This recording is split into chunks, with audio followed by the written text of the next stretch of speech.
Ayan guys, yan na ang liempo. May gulay. Tingnan mo siya. Hit daw to sa Manila 21 aside from the crispy pata. So ayan. Ganda ng aking placemat.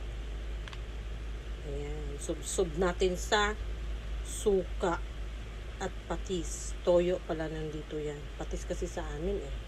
Pakay ko ba? Sub natin yung liempo. At ito na siya. Diba? Dripping pa yan.